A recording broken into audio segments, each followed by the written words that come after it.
అందరూ బ్రతకడానికి, జీవించడానికి పుడితే, జన్మిస్తే యేసయ్య చనిపోవడానికి, మరణించడానికే ఆయన పుట్టారు. అందరిలో ఆయన ప్రత్యేకమైన వాడు. ఏదో బ్రతకాలని, జీవించాలని సంవత్సరాలు భూలోకంలో బ్రతకడానికి యేసయ్య పుట్టలేదు, చనిపోవడానికి పుట్టాడు. యేసు ప్రభువు శిలువ మరణాన్ని గురించి కొన్ని వేల సంవత్సరాల క్రితం ప్రవచనాలు రాయబడ్డాయి. ఆయన ఎలా చనిపోతాడో కూడా 53వ అధ్యాయం యెషయా గ్రంథంలో చాలా స్పష్టంగా రాయబడింది. ప్రవచనాల నెరవేర్పు శిలువలో చాలా ఉన్నాయి. ఆయన పుట్టుకను గురించి, ఆయన శిలువను గురించి, ఆయన మరణమును గురించి చాలా స్పష్టంగా రాయబడ్డాయి. రైట్, నేను పొడిగించను. I want to tell very short. చాలా క్లుప్తంగా చెప్పడానికి నేను సిద్ధంగా ఉన్నాను. హెబ్రీయులకు రాసిన పత్రికలో ముందు 6వ అధ్యాయం అనుకుంటా,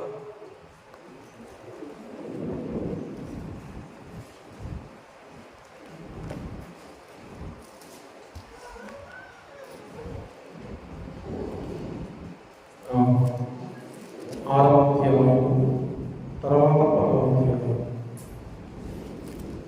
ఫస్ట్ హెబ్రీ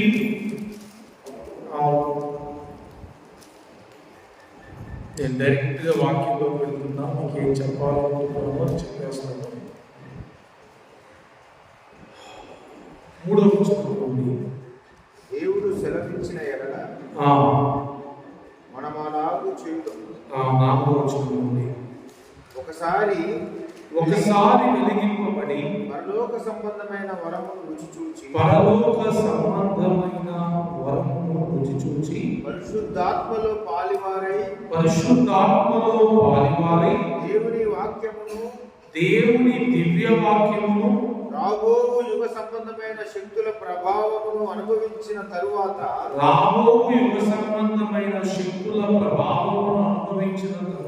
తప్పిపోయిన వారు తమ విషయములో దేవుని కుమారుని మరలా సిలువ వేయుచు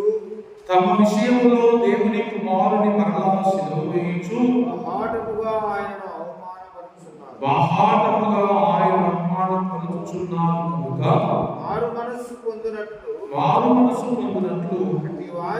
అట్టి వారిని మరలా నూతన పరచుట అసాధ్యము. రైట్, చాలా జాగ్రత్తగా వినండి. I will close with in 30 minutes. Okay, ఈ హెబ్రీయులకు రాసిన పత్రిక 6వ అధ్యాయంలో పౌలు ఏం చెప్తున్నాడంటే, యేసయ్యను కొంతమంది సిలువేస్తున్నారు అని చెప్తున్నారు. మనందరికీ తెలిసినట్లుగా ఆల్రెడీ యేసయ్య సిలువ వేయబడ్డాడు, మరణించాడు, సమాధి చేయబడ్డాడు, 3వ దినాన తిరిగి లేచాడు. అదంతా అయిపోయింది. యేసు ప్రభువారు తనను ఈడ్చుకుంటూ వెళ్తా ఉంటే అక్కడ కొంతమంది స్త్రీలు ఆయనను చూసి ఏడుస్తూ ఉంటే ఆయన అంటారు, నా కోసం మీరు ఏడవకండి, మీకోసం, మీ పిల్లల కోసం మీరు ఏడవండి అని చెప్పారు. నేను సిలువ వేయబడ్డానికే వచ్చాను అని చెప్పారు. పేతురు, ఈ సిలువ నీకు దూరమగును గాక అంటే, సాతానా నా వెనక పొమ్మన్నాడు. అంటే ఆయన సిలువను తప్పించుకోవడానికి పుట్టలేదు, సిలువను వేయబడ్డానికే పుట్టారు. పిలాతు కూడా అంటారు, మీరు మాట్లాడండి, ఏమైనా మీరు మౌనంగా ఉంటే ఎలా? మీరేదైనా మాట్లాడితే నేను మిమ్మల్ని సిలువ నుండి తప్పిస్తాను అని చెప్తే పిలాతుతో ప్రభు అంటాడు, నా ప్రాణము నేనే పెట్టుచున్నాను. నన్నెవరు బలవంతంగా సిలువ వేయట్లేదు, నన్ను నేనే అప్పగించుకుంటున్నాను. నా ప్రాణమును పెట్టే అధికారం నాకుంది, తిరిగి మరలా నా ప్రాణమును తీసుకునే అధికారం కూడా నాకుంది అని ప్రభు చెప్పారు. ఇప్పుడు అప్పుడు సిలువ వేయబడిన యేసుని గురించి మనం బాధపడడం వల్ల పెద్దగా ఉపయోగం ఏమీ లేదు. కానీ మనం బాధపడవలసిన ప్రాముఖ్యమైన విషయం ఏంటంటే, ఇప్పుడు కొద్ది మంది, అప్పుడు యూదులు సిలువ వేశారు కదా, ఇశ్రాయేలును సిలువ వేశారు కదా, కానీ ఇప్పుడు సంఘంలో ఉన్న వారు కొద్దిమంది యేసుని సిలువ వేస్తున్నారు కదా. ఎవరు? క్రైస్తవులు, సంఘములో ఉన్నవారు యేసయ్యను సిలువ వేస్తున్నారంట. మరి అందులో మనం ఉన్నామేమో, నువ్వు ఉన్నావేమో, నేనున్నానేమో చెక్ చేసుకోవాలి. క్రైస్తవులంటే మనమేగా, సంఘములో ఉన్నవారంటే మనమేగా. క్రైస్తవులు, సంఘములో ఉన్నవారు యేసయ్యను సిలువ వేస్తున్నారంట. అక్కడ రాయబడిన మాట, మరలా సిలువ వేయించు ఉందా? మరలా సిలువ వేయించు, బాహాటముగా ఆయనను అవమానపరుచుచున్నారు.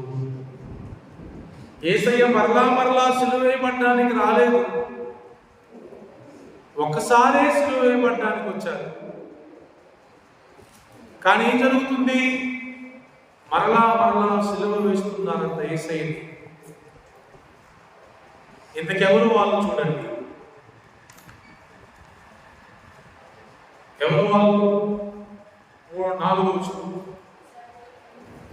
ఒకసారి వెలిగింపబడి పరలోక సంబంధమైన వరమును చూచి పరిశుద్ధాత్మలో పాలివారై దేవుని దివ్య వాక్యమును, రాబో యుగ సంబంధమైన శక్తుల ప్రభావమును అనుభవించిన తరువాత తప్పిపోయిన వారు. ఎవరిల్లు? ఒక మాటలు చెప్పండి, ఇంత పెద్దది కాకుండా మన భాషలో. యేసయ్యను రక్షకునిగా అంగీకరించి మారు మనసు పొంది బాప్తిస్మం తీసుకొని బలలో చేయవేసిన వారు కాదా? వాళ్ళకి యేసయ్య గురించి మొత్తం తెలుసు, తెలుసుకొనే యేసయ్యని నమ్మారు. వాక్యం అంటే ఏంటో కూడా తెలుసు, పరిశుద్ధాత్మ అంటే ఏంటో కూడా తెలుసు.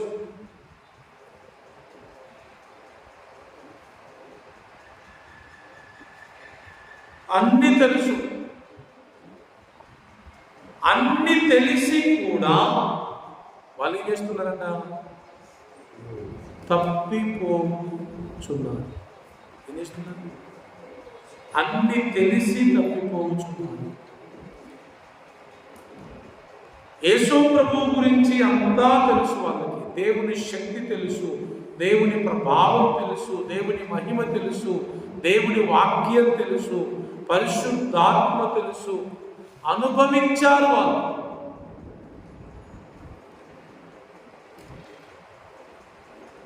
ఇంత అనుభవించి, ఇంత తెలుసుకొని, ఇంత ఎరిగి వాళ్ళు తప్పిపోతున్నారంట. అమ్మా బాగున్నారు. మనమందరం ఈ శుభ శుక్రవారం మనల్ని మనం చెక్ చేసుకోవాలి. యేసయ్య గురించి మనకు తెలియదు ఏమైనా ఉందా? ఒక భక్తుడు అంటే విన్నాను, అసలు రెండోసారి సువార్త వినే హక్కు నీకు లేదన్నాడు. ఏ క్రైస్తవునికి కూడా రెండవసారి సువార్త వినే హక్కు లేదంట. ఎందుకంటే అసలు ఒక్కసారి కూడా సువార్త వినని వారు చాలామంది ఉన్నారు. ఒక్కసారి నీకు సువార్త వినబడితే నువ్వు నమ్మిన తర్వాత మరలా సువార్త వినడానికి నువ్వు సమయాన్ని కేటాయించకూడదంట. పరిగెత్తుకొని యేసయ్య సువార్తను తెలియని వారికి మనం వెళ్ళి సువార్తను ప్రకటించాలంట. దేవుని గురించి మనం పరిపూర్ణంగా ఎదిగి తప్పిపోతే చూడండి, తప్పిపోయిన వారు అనే మాట ఇప్పుడు బాగా వినండి. లూకా సువార్త 16వ అధ్యాయంలో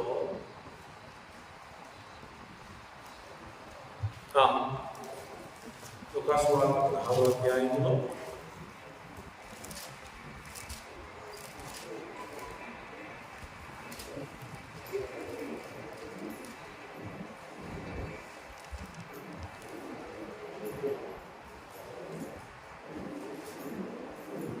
పంతొమ్మిదవ వచనంలో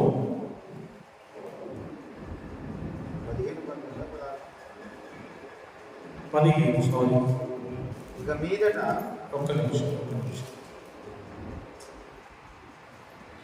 15వ అధ్యాయంలో లూకా సువార్తలో ఫస్ట్ తప్పిపోయిన గొర్రె ఏంటి? తప్పిపోయిన గొర్రె. తర్వాత తప్పిపోయిన నాణెం. మూడవది తప్పిపోయిన కుమారుడు. ఈ మూడే ఈ అధ్యాయంలో. గొర్రె తప్పిపోయింది, తర్వాత నాణెము పోగొట్టబడింది. దేవుని దగ్గర ఒక నాణెము పోగొట్టబడింది. మూడవది కుమారుడు తప్పిపోయాడు. బాగా వినండి. హలో, మనకి రెండు ప్రాముఖ్యమైన విషయం. గొర్రె తప్పిపోయింది అంటే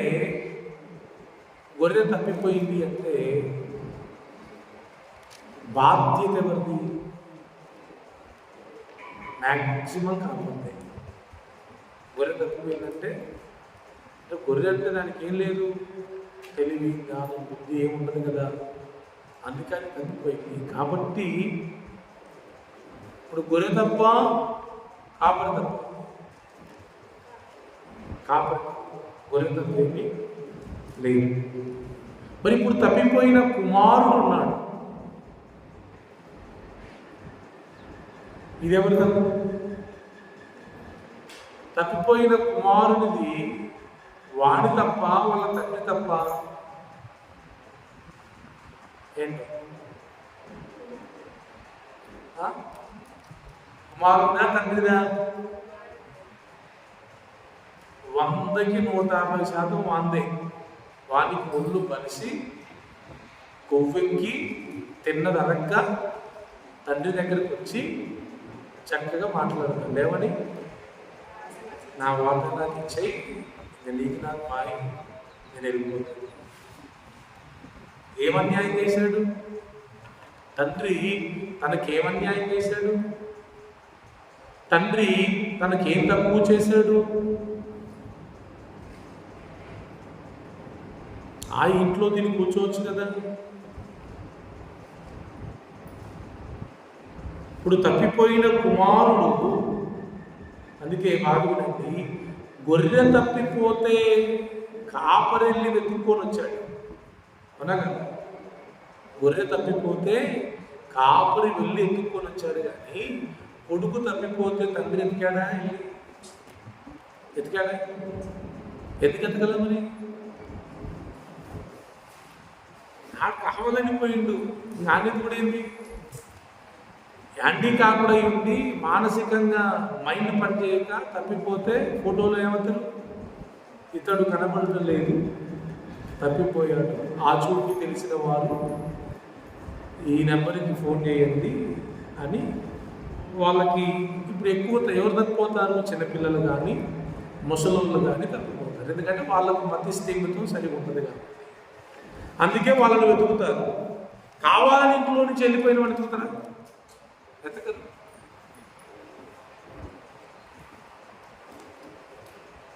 ఎందుకు ఈ మాట చెప్తున్నా నేను? సంఘంలో కొద్ది మంది తప్పిపోయారంట. దేవుని వాక్యాన్ని ఎరిగిన వారు, పరిశుద్ధాత్మను ఎరిగిన వారు, దేవుని మహిమను ఎరిగిన వారు, దేవుని పరిపూర్ణంగా ఎరిగిన వారు కూడా ఏం చేశారు? తప్పిపోయారు. అందుకే వాళ్ళను నూతన పరుచుట అసాధ్యం. ఈ రోజున సంఘములో దేవుని ప్రభావాన్ని, దేవుని మహిమను, దేవుని శక్తిని ఎరిగి కూడా తప్పిపోతున్నారు. తెలియక తప్పిపోతే ఓకే, వాళ్ళకు తెలియదు కాబట్టి వాళ్ళు తప్పిపోయారు అనుకోవచ్చు. కానీ తెలిసి తప్పిపోయేవారు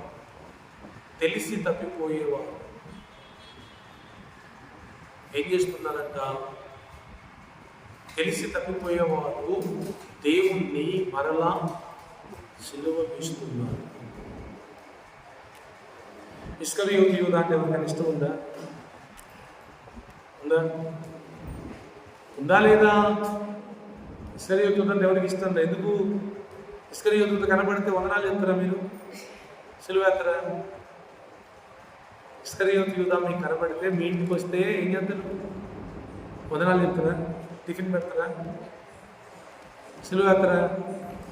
యేసయ్యను అప్పగిస్తావా? యేసయ్యను సిలువ వేయడానికి అప్పగిస్తావా అని ఆయన మీద కోపం ఉండదా?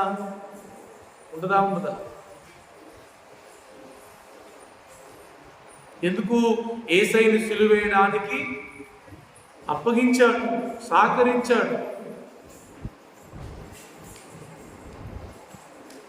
యేసయ్యను సిలువ వేసే వాళ్ళంటే ఎవరికి ఇష్టం ఉండదు. ఇప్పుడు సంఘంలో కూడా ప్రాముఖ్యమైన మాట, కొద్దిమంది యేసయ్యను సిలువ వేస్తున్నారంట. వాళ్ళ గురించి పౌలు మాట్లాడుతున్నారు.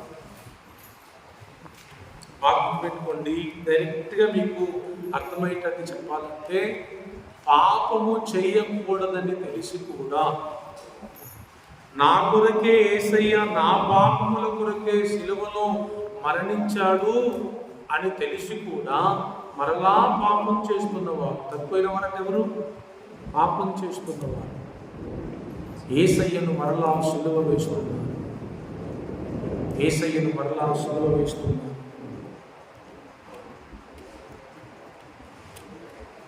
పాపములు చేసేవారు రెండు రకములు. తెలియక పాపము చేసేవారు ఒక రకమైతే, తెలిసి పాపము చేసేవారు మరొక రకం. పౌలు కూడా మీకు తెలుసుగా, నేను హింసకుడను, దూషకుడను, హానికరుడను అనేమన్నాడు? నేను తెలియక చేసి తిని కనుక కనికరింపబడి తిని అన్నాడు. అంతేనా? నేను తెలియక చేసి తిని కనుక కనికరింపబడి తిని అన్నాడు. కనికరం, క్షమాపణ ఎవరికి? తెలియక చేసిన వారికా, తెలిసి చేసేవారికా? మొదటి మాట ఎవరు చెప్పేది ఈరోజు?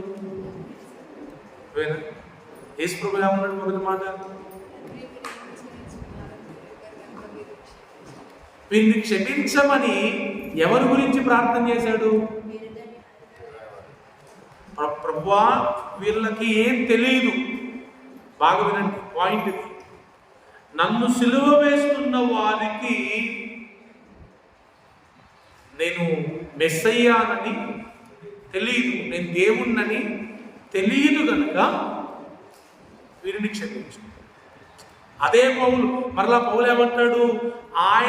ఈయనే అని కనుక వారు ఎరిగి ఉంటే ఆయన వారు సిలువ వేయకపోయి ఉండేవారు. ఇప్పుడు క్షమాపణ ఎవరికి? తెలియక చేసే వారికి క్షమాపణ, తెలిసి చేసే వారికి క్షమాపణ పొరపాటును కూడా లేదు.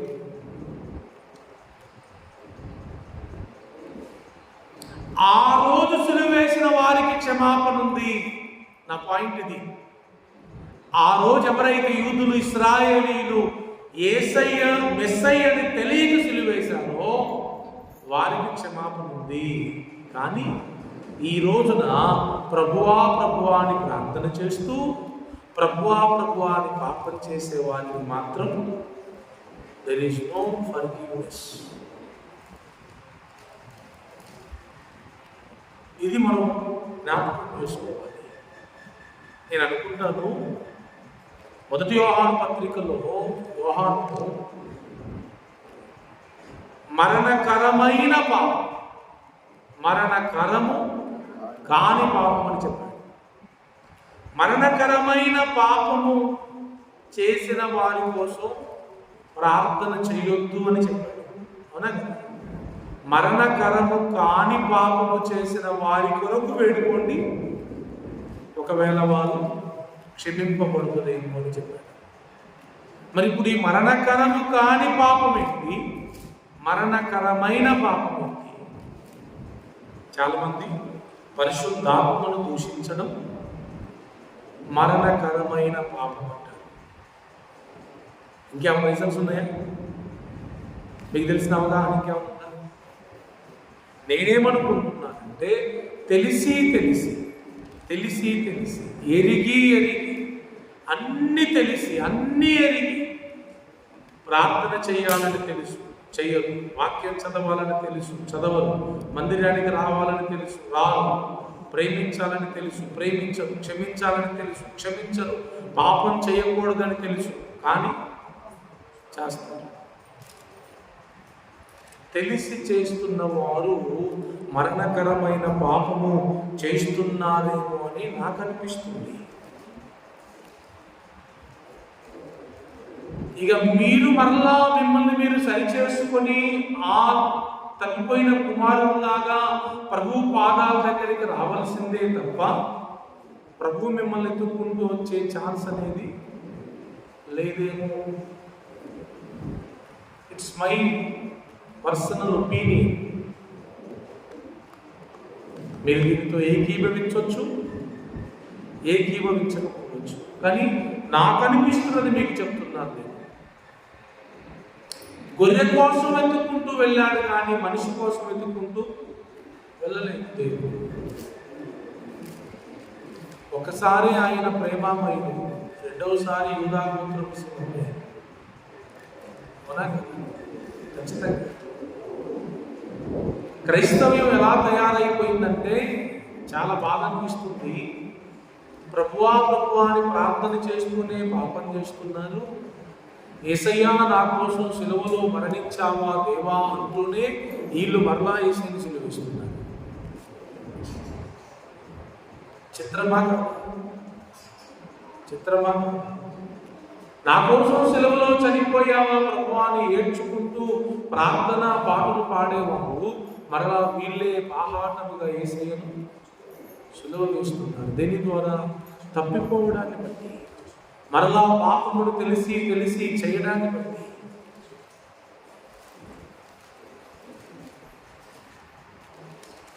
పదవ అధ్యాయం హెబ్రీ. ఇది అయిపోయిందిగా 6-10. ఇంకా క్లారిటీ ఉంటుంది. కరెక్ట్. 10:26 మనము సత్యమును గూర్చి అనుభవ జ్ఞానము పొందిన తరువాత, ఆగండి, సత్యాన్ని గూర్చి అనుభవ జ్ఞానం పొందడం అంటే ఏంటి? ప్రభు ఏమన్నాడు? ఐ యామ్ ద ట్రూత్, నేనే సత్యం అని చెప్పాడు.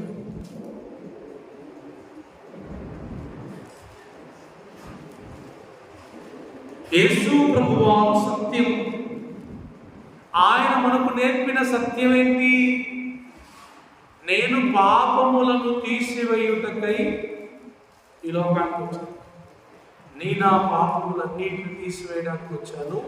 మీరు పాపాలు ఒప్పుకోండి, పశ్చాత్తాపడండి, నేను మిమ్మల్ని క్షమిస్తాను, మరలా పాపం చేయకుండా పరిశుద్ధంగా బ్రతకడానికి శక్తినిస్తాను అని ప్రభువు చెప్పారు.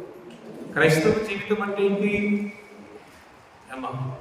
క్రైస్తవ జీవితం అంటే ఏంటి?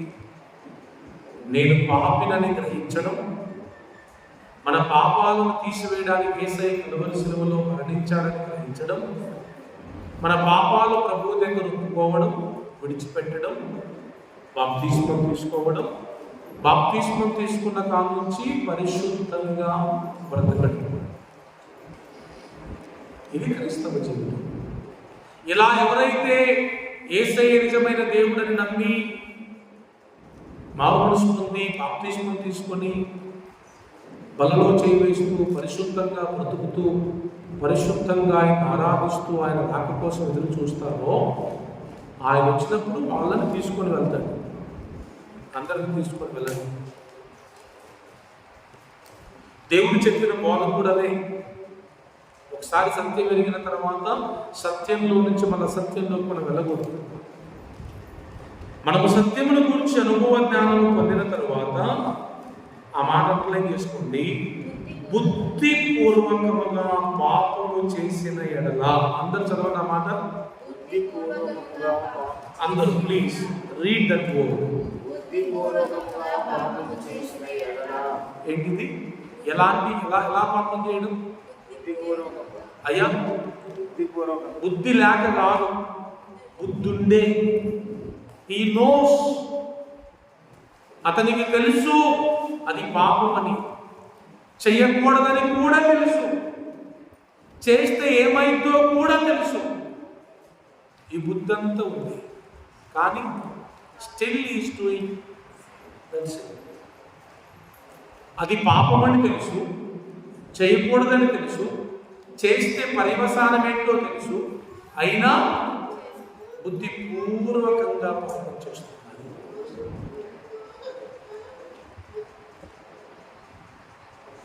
చేసిన ఎడల పాపములకు బలి ఇకను ఉండదు, కానీ న్యాయపు తీర్పునకు భయముతో ఎదురు చూచుటయు విరోధులను దహింపబో. ఇదే అగ్ని తెలుసా? నరకములో ఉండే అగ్ని. విరోధులు అంటే ఎవరు?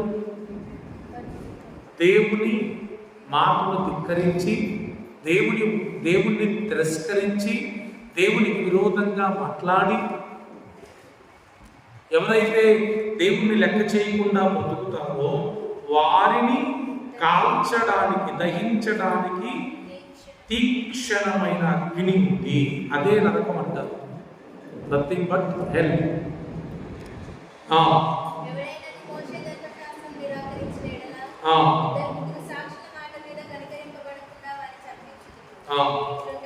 ఇది వినండి, ఇది చాలా ఇంపార్టెంట్. చూడండి, ఉండగా దేవుని కుమారుని పాదములతో త్రుక్కి తాను పరిశుద్ధపరచబడుటకు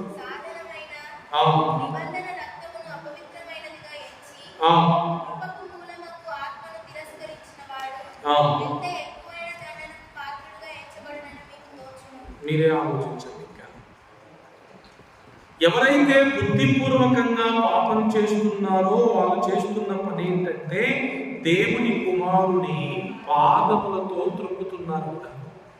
మీ కాళ్ళు ఉన్నాయా?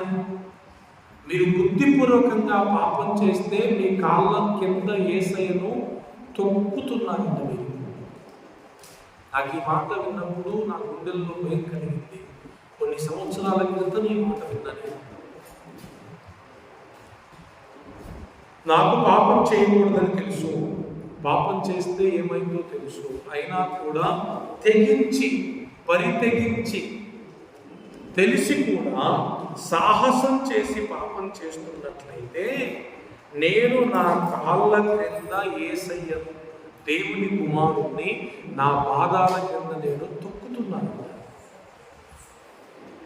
క్షమాపణ ఉంటుందా?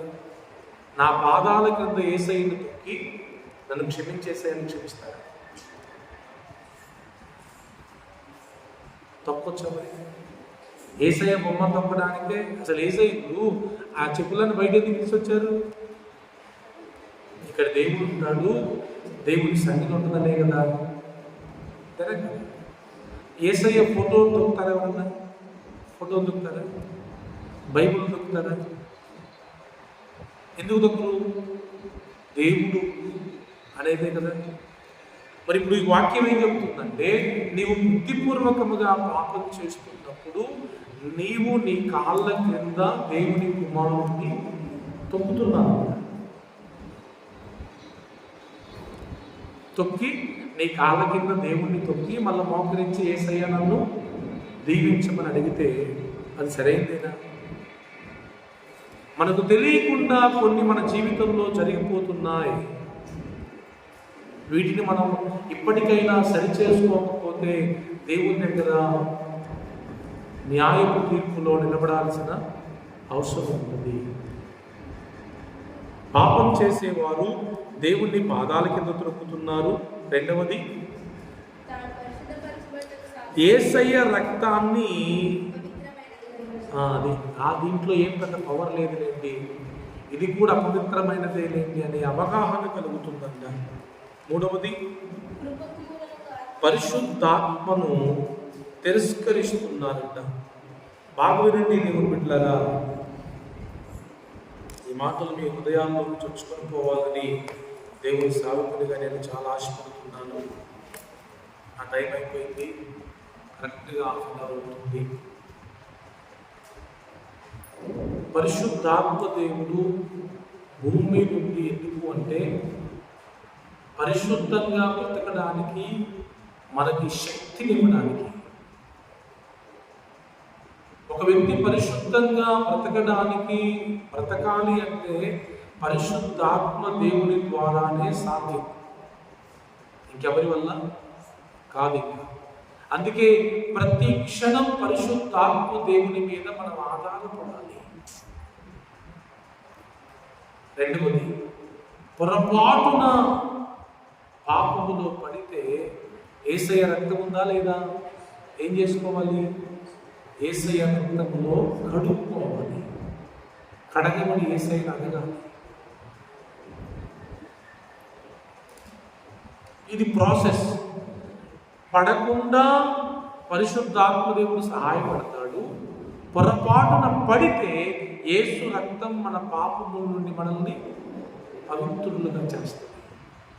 అది బల దగ్గరికి వచ్చినప్పుడు ఒప్పుకొని ఆయన రక్తములో కడగబడి ఆయన రక్త మాంసములలో పాలు పొందినప్పుడు మనం శుద్ధి చేయబడతాం. మరలా ఫ్రెష్ లైఫ్ మనం ఇప్పుడు బట్టలు చూడండి, మరకంటంగానే బట్టలు పడేసుకుంటాం ఏంటి? ఇప్పుడు మీరు బట్టలు కట్టుకొని వచ్చారు, ఏదో పెంటో లేకపోతే ఇంకేదో మరకంటుంది, పడేస్తారా ఉతుక్కుంటారా? ఉతుక్కుంటాం. మన పాపాన్ని కడిగేది యేసు రక్తము. పాపపు లోకములో బ్రతుకుతున్నాము కనుక కొన్నిసార్లు మనకు తెలియకుండా పాపపు మరకలు అంటుతాయి. అంటినప్పుడు నువ్వు మరక అంటించుకుంటారా? అంటుందా? ఎవడన్నా అంటించుకుంటాడా? వల్లగాళ్ళు అయితే, చిన్నపిల్లలు అయితే వాళ్ళని తెలియక దుబ్బలు కూర్చుంటారు, ఇసుకలు కూర్చుంటారు, దండలో కూడా మంచిగా ఆడుకుంటున్నారు. ఎందుకు? వాళ్ళకి తెలియదు. కానీ మనం ఎవరమైనా, ఇప్పుడు నేను ఉన్నాను, ఇంత తెల్ల సొంగ చేసుకున్నా, వీటికి ఎప్పుడైనా మరక అంటించుకుంటున్నా, సిరా తీసుకొని రాసుకుంటున్నా, పెండ తీసుకొని రాసుకుంటున్నా, బుర్ర తీసుకొని రాసుకుంటున్నా, దూరంగా ఉంటాను వాటికి. అవి అంటే ప్రయత్నం. ఇప్పుడు నేను పొద్దున వస్తా ఉంటే నేను వచ్చే టయానికి గేదెలు సరిగ్గా ఎదురైనాయి. గేదెలు ఎదురవడాన్ని బట్టి నేను సందుల్లో గొంతుల్లోకి వెళ్ళి వచ్చిన వాటి దగ్గర వాటి జోలికి ఎందుకు పోయేది, వాటి పట్టణ నుంచి పోయినా ఎంతైనా అని అది వద్దనే తెలుసు. అటు షార్ట్ కట్ ఉంటే అటు వెళ్ళి వచ్చింది. ఎందుకు? నా బట్టలు ఎక్కడ ఖరాబ్ అయిపోతాయో. అట్లనే మనము పాపమును అంటకుండా జాగ్రత్త పడతామా లేదా? పడాలా లేదా? ఖచ్చితంగా. రక్షణ వస్త్రాలంటే ఏంటి? నీతి వస్త్రాలంటే ఏంటి? పరిశుద్ధుల నీతి క్రియలే కదా. జాగ్రత్త పడాలి, అంటించుకోకూడదు. అంటించుకునేవాడు బుద్ధి లేనివాడు. అంటించుకోకుండా జాగ్రత్త పడే వాళ్ళు బుద్ధి కలిగిన వాళ్ళు. ఒకవేళ సరే ఎంత ప్రయత్నం చేసినా అంటిందనుకోండి, ఏం చేస్తాం? సొక్కా పడేయం కదా, సబ్బుతో సరుకుతో కడుక్కుంటాం, మళ్ళీ నీట్గా చేసుకొని మళ్ళా తర్వాత వేసుకుంటాం. ఇలా యేసు రక్తములో కడగబడ్డానికి మనకు అవకాశం ఉంది.